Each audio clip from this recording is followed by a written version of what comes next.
Impôts et justice sociale, le podcast francophone du réseau Tax Justice Network. Bienvenue à Impôts et justice sociale, le podcast qui vous parle en français de la justice fiscale en Afrique et dans le monde. Je m'appelle Idriss Lange. À la une ce mois. À la une ce mois, nous allons parler de l'indice d'opacité financière, en anglais Financial Secrecy Index. C'est un outil de Tax Justice Network qui classe les pays en fonction de leur contribution mondiale à l'offre de services d'opacité financière permettant à des riches fortunés, mais aussi des multinationales, de s'évader avec des ressources financières qui seraient importantes pour le développement. Pour en parler, nous avons deux invités. Gonzalo Villanueva, il est expert en analyse des législations fiscales, mais aussi expert en droit fiscal comparé international.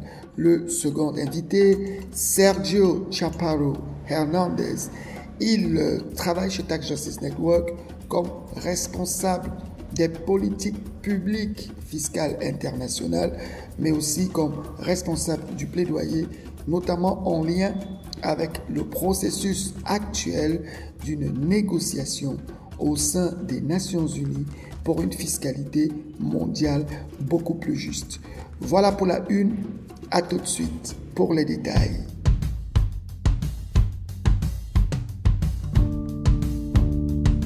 Et je vous le disais en une de ce programme, nous allons aborder quelques questions de détails dans l'indice d'opacité financière.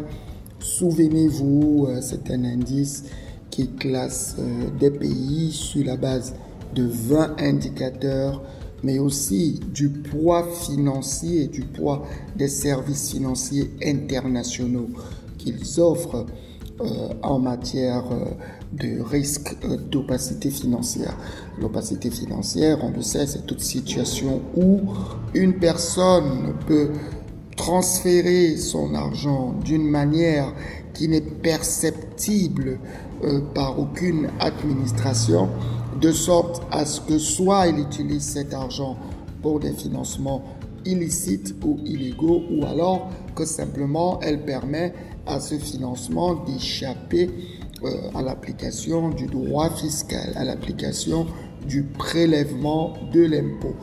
La bataille pour la transparence financière est un plaidoyer de longue date de Tax Justice Network. Nous avons toujours estimé que pour parvenir à une véritable justice fiscale, il faut déjà être capable de démanteler les labyrinthes obscurs de l'opacité financière qui permettent à des multinationales de pouvoir échapper à l'impôt, mais aussi à des riches fortunés de ne pas payer le juste impôt. Et un de ces aspects, c'est la transparence sur les propriétaires effectifs, soit des actifs financiers, soit des biens. Il faut qu'on sache qui est propriétaire de quoi afin de pouvoir appliquer véritablement le droit fiscal. La propriété des bénéficiaires effectifs est au cœur même de la justice fiscale. Elle est au cœur même de la revendication des pays africains d'avoir une plus grande marge d'imposition. Nous allons discuter de ça avec Gonzalo Villanueva. C'est un analyste des législations fiscales, expert du droit fiscal comparé international. Écoutez l'entretien que j'ai eu avec lui. Bonjour Gonzalo, pour cette année 2025, la mise à jour de l'indice d'opacité financière de Tax Justice Network se concentre sur plusieurs thématiques, mais surtout l'accès public aux bénéficiaires effectifs, au registre des bénéficiaires effectifs. Est-ce que tu pourrais nous expliquer ce choix? Well, first I must mention that at Tax Justice Network, je dois préciser qu'au sein de Tax Justice Network, nous avons changé la manière dont nous actualisons l'indice. Depuis juin 2025, l'indice d'opacité financière, en abrégé FSI, est mis à jour selon une approche continuelle par laquelle elle est actualisée par groupe d'indicateurs sur des périodes de quelques mois au lieu de publier de nouvelles données pour tous les indicateurs tous les 2 ans, comme c'était le cas précédemment. Cette approche permet de refléter les changements réglementaires des pays de manière plus réactive et rapide. C'est une caractéristique particulièrement pertinente aujourd'hui compte tenu de la rapidité avec laquelle évolue le paysage fiscal international. Nous appliquons également cette nouvelle méthode à notre autre indice phare, l'indice des paradis fiscaux pour les entreprises. Dans cette première édition du FSI, mise à jour selon cette approche, nous avons décidé d'inclure dans le groupe d'indicateurs sur l'accès public aux informations concernant les bénéficiaires effectifs en tant que mise à jour complémentaire. Nous souhaitons évaluer l'impact de la décision de la Cour de justice de l'Union européenne qui a invalidé l'accès public aux informations sur les bénéficiaires effectifs instaurée par la directive 2018-843, plus connue sous le nom Directive anti-blanchissement numéro 5. Étant donné que l'édition précédente du FSI avait été publiée en mai 2022 et que cette décision est intervenue seulement quelques mois plus tard, les effets de cette décision n'avaient pas été pris en compte dans l'indice à l'époque. Quelques années plus tard, nous avons évalué les conséquences qui en découlent. Ce que nous avons observé, c'est que de nombreux pays de l'Union européenne qui offraient auparavant un accès public aux informations sur les bénéficiaires effectifs pour au moins un type de véhicule juridique ont désormais fermé cet accès. Parmi ces pays figurent l'Autriche, la France, l'Irlande, le Luxembourg et Malte. Ces pays n'accordent désormais aucun accès public, même contre paiement. En même temps, certains pays ont maintenu un accès ouvert ou ont amélioré l'accès public, conformément à la méthodologie du FSI 2025, malgré la décision de la Cour de justice. Cette grande différence dans les réactions à la décision démontre que la publicité et l'ouverture des informations relèvent finalement d'une question de volonté politique. Alors, on comprend très bien le rôle central de l'accès public au registre des bénéficiaires effectifs à travers le monde, mais une question que les gens se posent souvent, Gonzalo, c'est pourquoi est-ce que cet accès public au registre des bénéficiaires effectifs est si important pour renforcer la transparence financière? Okay, there are two different matters to consider here. Il y a ici 2 aspects distincts à prendre en compte. L'importance de connaître l'identité des bénéficiaires effectifs et la pertinence de rendre cette information accessible à tous. En premier lieu, identifier les bénéficiaires effectifs est essentiel pour lutter contre les activités criminelles, comme le stipule le groupe d'action financière dans ses recommandations 24 et 25 sur la lutte contre le blanchissement des capitaux et le financement du terrorisme. Et même, les criminels dissimulent généralement leur activité illicite derrière des structures d'entreprises secrètes et des montagnes juridiques opaques. Comme l'a souligné il y a 10 ans le rapport du panel de haut niveau sur les flux financiers illicites en provenance d'Afrique, la probabilité qu'une transaction comporte une composante illicite augmente avec son degré de secret financier. Cette corrélation explique pourquoi les pays ayant des réglementations laxistes en matière de secret financier sont plus susceptibles d'être utilisés pour des activités illicites délibérément structurées. Cela concerne notamment les pays qui n'exigent pas encore l'identification des bénéficiaires effectifs ou qui accordent de nombreuses exemptions pour éviter cette obligation. Un autre front majeur de l'identification des bénéficiaires effectifs est la lutte contre l'évasion fiscale. De la même manière que pour dissimuler des activités illicites, des individus peuvent cacher leurs actifs sous des sociétés écrans dans des juridictions secrètes, sans jamais les déclarer aux autorités fiscales de leur pays. Cela entraîne un sous-paiement de leurs obligations fiscales, ce qui affecte directement les États dans la collecte des recettes publiques et par conséquent dans le financement des services publics essentiels tels que le logement, l'éducation ou la santé. Pour citer d'autres arguments, peut-être d'un ordre secondaire mais tout aussi pertinent, l'identification des bénéficiaires effectifs permet de révéler des fraudes et des violations administratives dans les marchés publics, de protéger la démocratie et l'état de droit en récupérant des actifs liés à des criminels parmi de nombreuses autres utilisations et finalités. Linked to criminals among many other uses and purposes. Vous avez parlé de deux aspects à prendre en compte. Alors, qu'en est-il justement de la nécessité de rendre publiques les informations sur la propriété effective qui sont souvent utilisées par les personnes, les bloqueurs de la transparence fiscale, comme on les appelle, pour justifier pourquoi il ne faudrait pas qu'il y ait un accès public. Alors, dites-nous, Gonzalo, pourquoi est-ce qu'il est nécessaire de rendre public l'accès à ces informations? Regarding the relevance of having BO information publicly available. Pour ce qui est de l'importance de rendre les informations sur les bénéficiaires effectifs publiquement accessibles, l'expérience a toujours démontré que cela offre de nombreux avantages par rapport à des méthodes d'accès plus restrictives, comme celle de la nécessité d'avoir un intérêt légitime. Tout d'abord, l'accès public permet à tous les acteurs concernés, au-delà des seules autorités compétentes, d'accéder à certaines informations relatives aux bénéficiaires effectifs nécessaires pour les usages et finalités mentionnées dans les réponses antérieures. Parmi ces acteurs figurent les autorités nationales, qui ne sont pas toujours incluses, telles que les agences de passation des marchés publics et de lutte contre la corruption, ainsi que les autorités étrangères qui enquêtent ou poursuivent des crimes transfrontaliers, comme le blanchiment de capitaux ou l'évasion fiscale. Cela inclut également les entités chargées de signaler les incohérences entre les bénéficiaires effectifs identifiés lors des vérifications de diligence raisonnable et ceux enregistrés dans le registre des bénéficiaires effectifs, ainsi que les universitaires, les journalistes et les organisations de la société civile.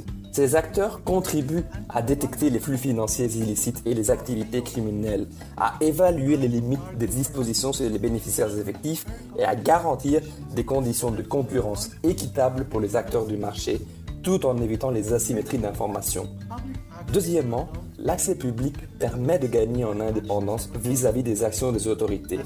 En effet, les journalistes et les organisations de société civile n'ont pas à attendre que d'autres entament des enquêtes. Ils peuvent agir immédiatement.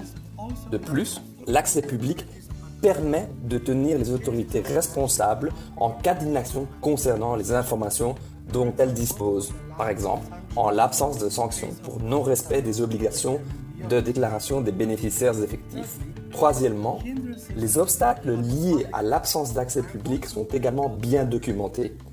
Comme l'a montré un rapport de Transparency International en 2018, l'accès aux informations sur les bénéficiaires effectifs, sous la condition de l'intérêt légitime, établi dans la 4e directive anti-blanchissement, s'est révélé extrêmement difficile pour les organisations de la société civile dans certains pays. Ces organisations devaient se conformer à l'interprétation de ce terme par les autorités, qui étaient souvent hautement discrétionnaires. La procédure d'accès impliquait non seulement des exigences strictes, mais elle demandait également un temps considérable et comportait le risque de n'obtenir que des informations partielles ou censurées.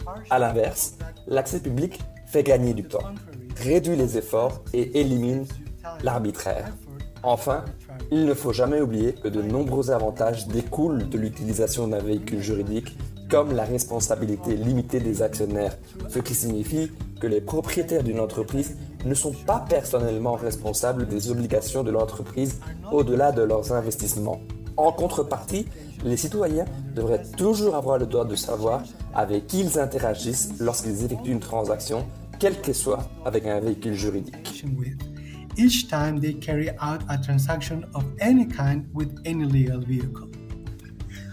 Et c'est peu de le dire, Sergio, parce que nous voyons des reportages qui montrent bien que le nombre de personnes qui ne peuvent pas avoir un logement aux États-Unis est en train d'augmenter, franchit des barres historiques qui se comptent en dizaines de millions. Parlons un peu de l'Europe. Nous avons constaté une Europe qui parvient à bien se protéger contre l'opacité financière mais qui ne protège pas les autres pays contre des actes d'opacité financière commis par ses résidents. L'Europe a une position un peu hypocrite et en même temps, on l'a vu, l'Europe jouer à un jeu un peu double, notamment il ne favorise pas l'émergence des nouvelles exigences qui sont formulées par les pays aux Nations Unies pour une coopération fiscale beaucoup plus juste. Alors, quelle est ta recommandation pour cette région particulièrement, qui est le partenaire économique quand même de plusieurs pays du Sud global? It is important to note first that public access to... Il est déjà important de relever que l'accès public aux informations sur les bénéficiaires effectifs n'a pas besoin d'une infrastructure de pointe. Les pays peuvent toujours fournir un accès public demain, par exemple en distribuant des copies papier, comme l'ont fait les registres commerciaux pendant des décennies. Une infrastructure robuste est utile, mais elle n'est pas indispensable. Ensuite, l'accès public en ligne n'est pas uniquement offert par les pays de l'OCDE ou les territoires indépendants.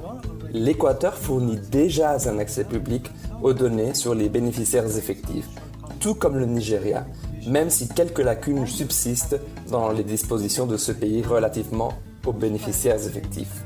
D'autres pays, comme le Ghana, prévoient de le faire. Le Ghana envisage ainsi de rendre son registre central disponible au public sous un format électronique. Même le Panama offre un accès public à certaines informations sur les bénéficiaires effectifs des fiducies lorsque celles-ci possèdent des biens immobiliers situés dans le pays. À cet égard, il est essentiel que les pays africains continuent de renforcer leurs propres lois sur les bénéficiaires effectifs et d'élargir l'accès à ces informations pour éviter de favoriser la corruption et d'autres activités illicites dans la région. Un cas emblématique est celui du scandale pétrolier au Malawi, où un bloc pétrolier a été attribué en 1998 à une entreprise dont le ministre du pétrole était copropriétaire. Mais, plus important encore pour les pays africains, il est crucial d'exiger la transparence des informations sur les bénéficiaires effectifs des registres détenus à l'étranger. En effet, étant donné que les flux financiers illicites sont principalement transnationaux, lorsque des centres financiers majeurs comme le Royaume-Uni offrent un accès public, tous les pays affectés par les transactions financières opaques peuvent en bénéficier. Cela permet de trouver des informations sur les avoirs étrangers de leurs résidents, en particulier pour les pays du Sud global. A l'inverse, si les centres financiers deviennent des juridictions secrètes, il devient presque impossible pour les pays du Sud global d'empêcher leurs résidents de dissimuler leurs actifs financiers dans ces centres. Dans un tel scénario opaque, les pays africains se retrouvent à la merci de fuites fortuites pour identifier les individus impliqués et mettre fin à leurs pratiques. Ce fut le cas de la fuite HSBC Suisse en 2015 qui a révélé un système d'évasion fiscale prétendument facilité par la banque pour permettre à de riches clients du monde entier de dissimuler des actifs et d'échapper à l'impôt. Clients from all over the world to hide assets and evade taxes. Enfin, Gonzalo, plusieurs personnes qui défendent le non-accès public, le fait de ne pas permettre au public d'accéder au registre des bénéficiaires effectifs, invoquent le droit à la protection privée. Est-ce que tu penses sincèrement que c'est un argument solide, Gonzalo? Sure. The right to privacy. Alors, le droit à la vie privée n'est pas un droit absolu, simplement parce qu'il est considéré comme fondamental. C'est la première chose à dire. Une autre chose, tout aussi importante, est que ce droit doit être pesé contre d'autres droits de l'homme, comme le droit à l'information ou les droits affectés par des activités criminelles, tels que le droit à la vie, à l'éducation, à la santé, à un environnement sain, et ainsi de suite. Par ailleurs, il faut souligner que le droit à la vie privée n'est pas fondamentalement compromis par l'accès public aux informations sur les bénéficiaires effectifs. Ce qui est généralement divulgué se limite à l'identité, comprenant le nom, la nationalité, le mois et l'année de naissance, ainsi qu'aux données économiques, comme la part ou l'intérêt détenu dans le véhicule juridique. Aucune information sur la fortune, l'adresse ou d'autres données sensibles n'est révélée. De plus, une mesure de protection existe. Les bénéficiaires effectifs peuvent généralement demander une exemption pour ne pas divulguer leur identité ou leurs données économiques s'ils prouvent un risque réel. En outre, pour la plupart des entreprises à structure simple, les actionnaires sont également les bénéficiaires effectifs des informations déjà accessibles au public dans la plupart des registres commerciaux. Ainsi, les seules personnes susceptibles d'être légitimement affectées par l'accès public aux informations sur les bénéficiaires effectifs sont celles qui utilisent délibérément des chaînes de propriété complexes et des entités offshore pour dissimuler leur participation dans des entreprises ou autres véhicules juridiques. Comme mentionné précédemment, plus le niveau de secret est élevé, plus il est probable qu'une transaction soit entachée d'une composante illicite. Nous avons donc des raisons largement suffisantes pour exiger que les informations sur les bénéficiaires effectifs soient accessibles au public partout.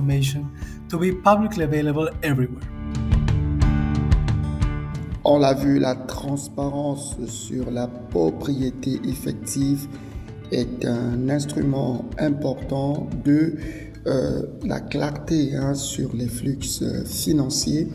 Un rapport avait déjà été écrit dessus en 2023, notamment un rapport guidé par Rachel Eterfoya, une des chercheuses seniors de Tax Justice Network. Vous aurez le lien dans le email qui accompagne cette interview, mais aussi le rapport avait bénéficié de la contribution de Tax Justice Network Africa qui fait aussi d'importants travaux sur la nécessité d'avoir une transparence réelle sur les bénéficiaires effectifs. Maintenant, l'indice d'opacité est là et il faut bien comprendre à quoi cet indice peut servir, surtout aujourd'hui que nous sommes en train de vivre un intense moment de négociation dans le cadre des Nations Unies.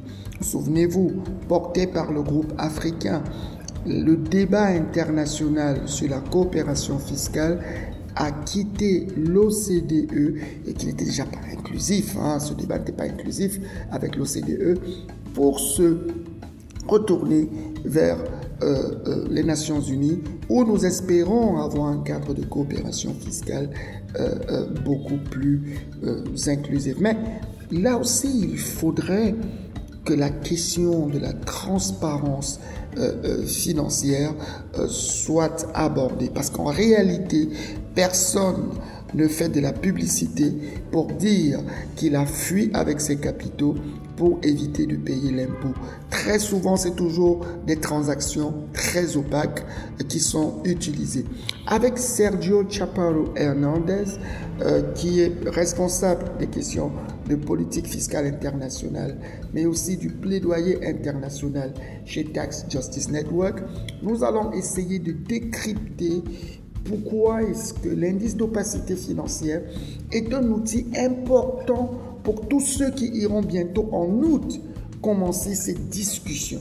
Parce que les détails sur la meilleure fiscalité prendront en compte la possibilité d'avoir un registre public, accessible au public des bénéficiaires effectifs, une coopération basée sur l'échange automatique d'informations, mais aussi une fiscalité internationale basée sur le reporting pays par pays qui permet une meilleure distribution de l'impôt selon ce qu'on appelle la formule unique et non plus le pilier 1, le pilier 2 qui ne sont respectés par personne et d'ailleurs qui sont très récemment d'ailleurs on l'a vu, les États-Unis ont décidé de ne même pas suivre ce pilier 2 et il semble qu'il est en train d'obtenir gain de cause au détriment de la justice fiscale mondiale. Écoutez l'entretien que j'ai eu avec Sergio Chaparro Hernandez. Bonjour Sergio et merci franchement de participer à ce podcast. Tu es très occupé ces derniers temps. Tu as préparé les rencontres pour le forum pour le financement du développement à Séville, mais tu travailles aussi sur la stratégie de plaidoyer de Tax Justice Network en ligne avec les négociations qui se déroulent à l'ONU pour une fiscalité internationale plus juste. Mais profitons peut-être avec toi pour aborder la question de l'indice d'opacité financière, la mise à jour de 2025. qui a été publié début juin. Alors déjà, quel est le message global de cette mise à jour de l'indice d'opacité financière lorsqu'il est question de la transparence financière globale? First of all, thanks for having me, Idriss.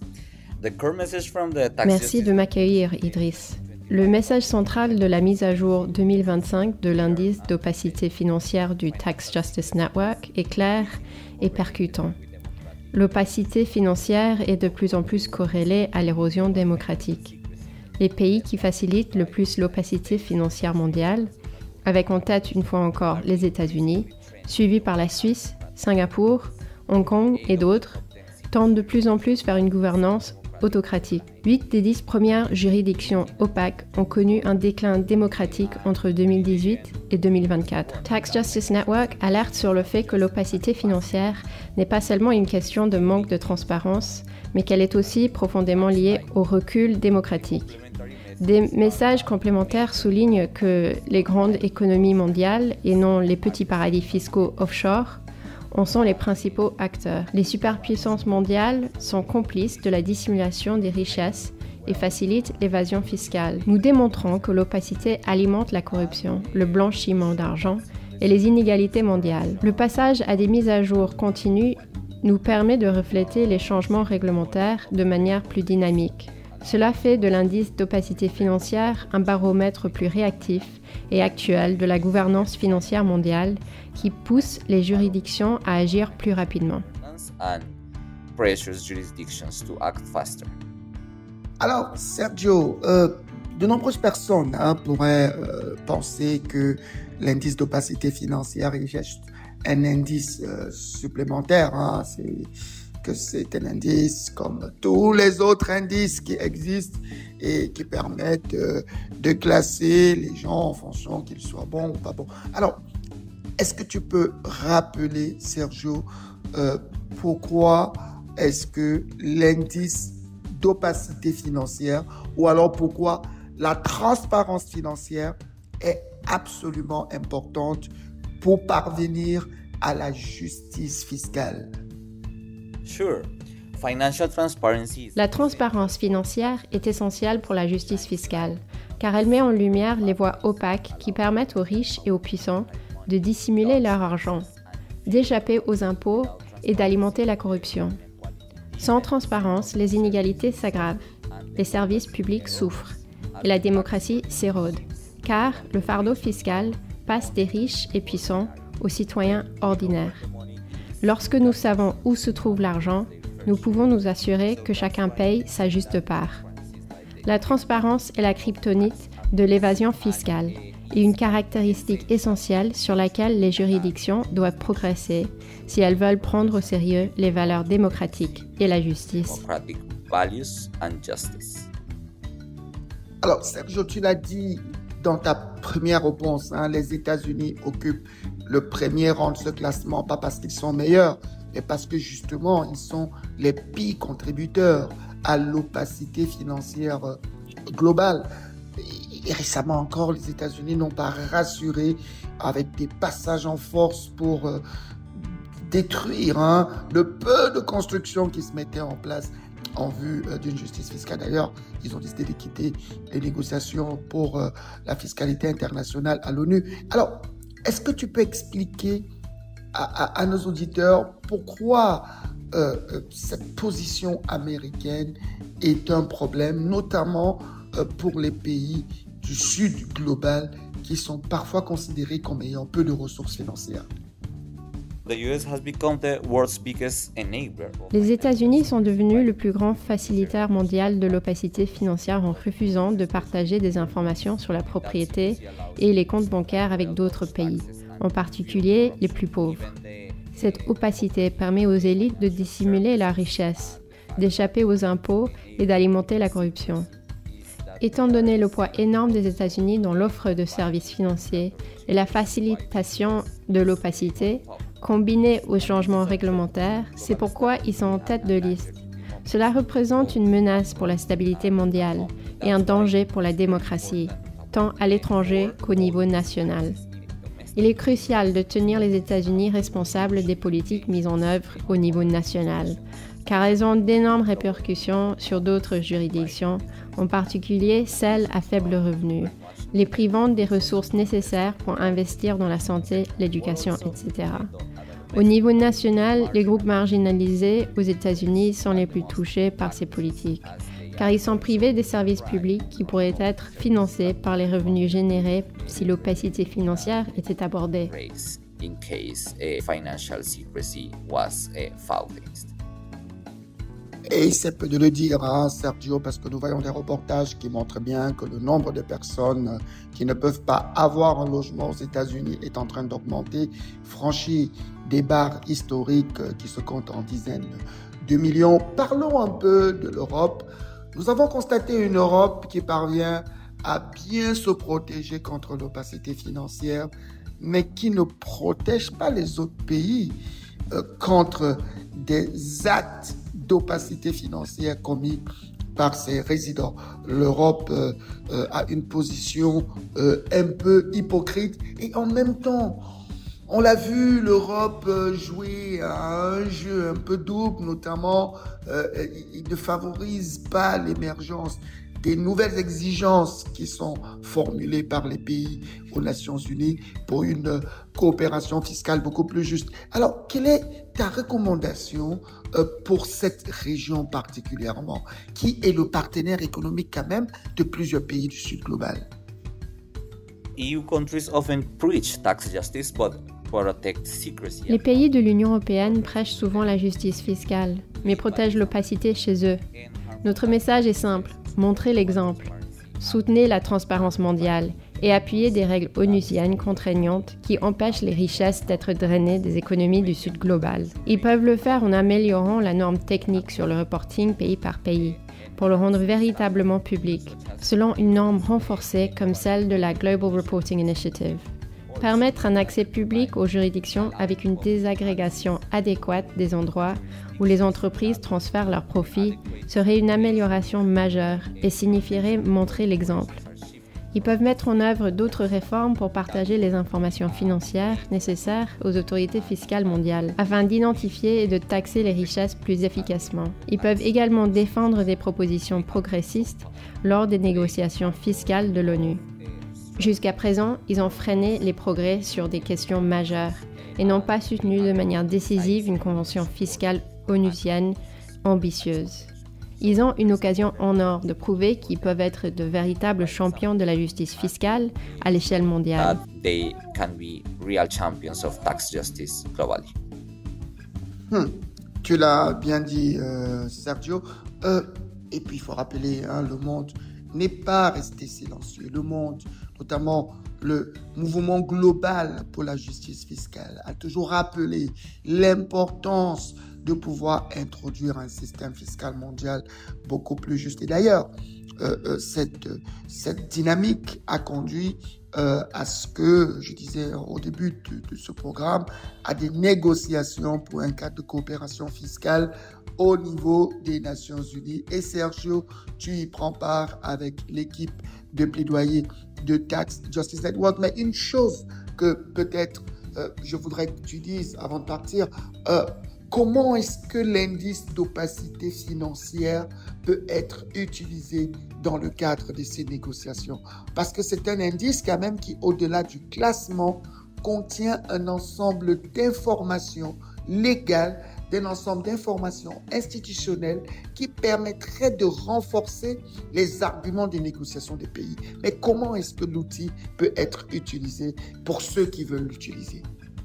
The FSI exposes which countries block transparency and... L'indice d'opacité financière expose quels pays bloquent la transparence et facilitent l'évasion fiscale. C'est un outil révolutionnaire pour tenir ces pays responsables lors des négociations fiscales de l'ONU et exiger des règles mondiales plus justes qui permettent à tous les pays, en particulier ceux du Sud global, de protéger leur base fiscale et de financer le développement. Une utilisation potentielle est d'identifier les problèmes que la Convention fiscale de l'ONU devrait aborder et quels pays ont les principales responsabilités pour résoudre les problèmes identifiés par l'indice. En examinant le classement, il est clair que la Convention fiscale de l'ONU doit établir des obligations claires pour les principaux facilitateurs de l'opacité financière, selon un principe de responsabilité commune mais différencié. L'indice propose également une voie pour des solutions. En examinant les indicateurs et la manière dont les pays peuvent progresser, nous pouvons proposer des actions et des solutions que la Convention fiscale pourrait adopter comme règles. Par exemple, pour le reporting pays par pays, la Convention fiscale de l'ONU doit adopter un système véritablement public avec une norme technique améliorée comme règle générale pour tous les pays, en reconnaissant que les pays riches devraient être les premiers à partager les informations avec d'autres juridictions. Cela s'applique également à l'ABC de la transparence fiscale. L'échange automatique d'informations, les registres de bénéficiaires effectifs et le reporting pays par pays. Il est aussi crucial que la Convention fiscale de l'ONU avance vers un système de taxation unitaire qui taxe les multinationales comme unité globale sous laquelle elles opèrent dans l'économie mondiale. Cette réforme majeure est nécessaire pour éliminer les failles de l'architecture fiscale mondiale actuelle. Dysfunctional global tax architecture that we currently have. Merci Sergio Chaparro Hernandez.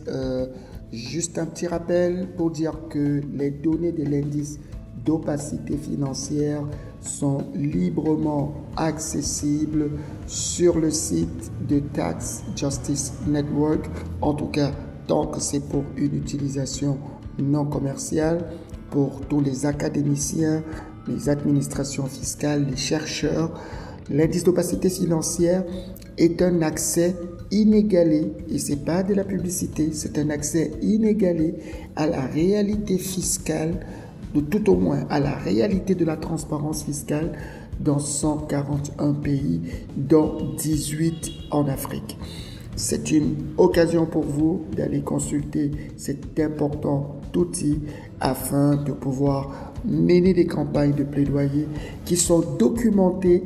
Un des objectifs aussi chez Tax Justice Network, documenter, outiller toutes les organisations, qu'elles soient européennes, africaines, asiatiques, latino-américaines, de pouvoir réclamer de leurs dirigeants une plus grande consécration des efforts à la transparence financière et finalement à la justice fiscale. Je voudrais faire une mention, vous l'aurez effectivement remarqué, les voix françaises de Gonzalo Villanueva, mais aussi de Sergio Chaparro Hernandez, ont été faites par deux collègues que je tiens à remercier ici. Les voix françaises de Gonzalo Villanueva ont été faites par Mario Cuenda Garcia. Il était dans l'équipe de recherche de Tax Justice Network. Aujourd'hui, il vole vers de nouvelles aventures pour toujours améliorer l'existence dans le monde des hommes. Et la voix française de Sergio Chaparro a été faite par Léo Chic. Elle est une journaliste, productrice de contenu et surtout, elle est dans la grande équipe de production et de réalisation des podcasts de Tax Justice Network. Je rappelle que vous pouvez trouver ce podcast sur la page des podcasts de Tax Justice Network, podcast avec s.taxjustice.net, et vous recherchez votre programme Impôts et justice sociale. Vous pouvez aussi suivre nos podcasts en espagnol, en portugais, en anglais, en arabe et très récemment un podcast sur l'Asie du Sud-Est, ce qui est une nouveauté de Tax Justice Network. Vous pouvez aussi écouter nos podcasts sur l'ensemble des applications de podcasts, Google Podcast, Apple Podcast, Stitcher, Spotify et 10 autres applications qui sont accessibles librement de droit. Vous pouvez aussi aller sur notre page Twitter, hashtag Impôt social, impôt avec 2 S, impôt social, et vous allez accéder à l'ensemble des dynamiques de notre contenu. Vous pouvez aussi aller sur notre page YouTube www.impôts et justice sociale.com, notre page Facebook Impôts et justice sociale, ou nous écrire impôts avec S-8 social @outlook.fr, ou alors idris@taxjustice.net. Voilà pour votre programme de ce mois de juin. À très bientôt pour un autre épisode de votre podcast. Et cette fois, nous allons parler des femmes, du pouvoir des femmes et de la manière avec laquelle elles combattent une opacité financière qui prive nos pays d'alléger le rôle des femmes comme moteur des économies, du développement et de la croissance en Afrique. Ce seront avec nos collègues d'Action Aid. Je vous promets un épisode extrêmement dynamique, extrêmement vivant. D'ici là, continuez de suivre et de surveiller les éléments pour votre justice fiscale.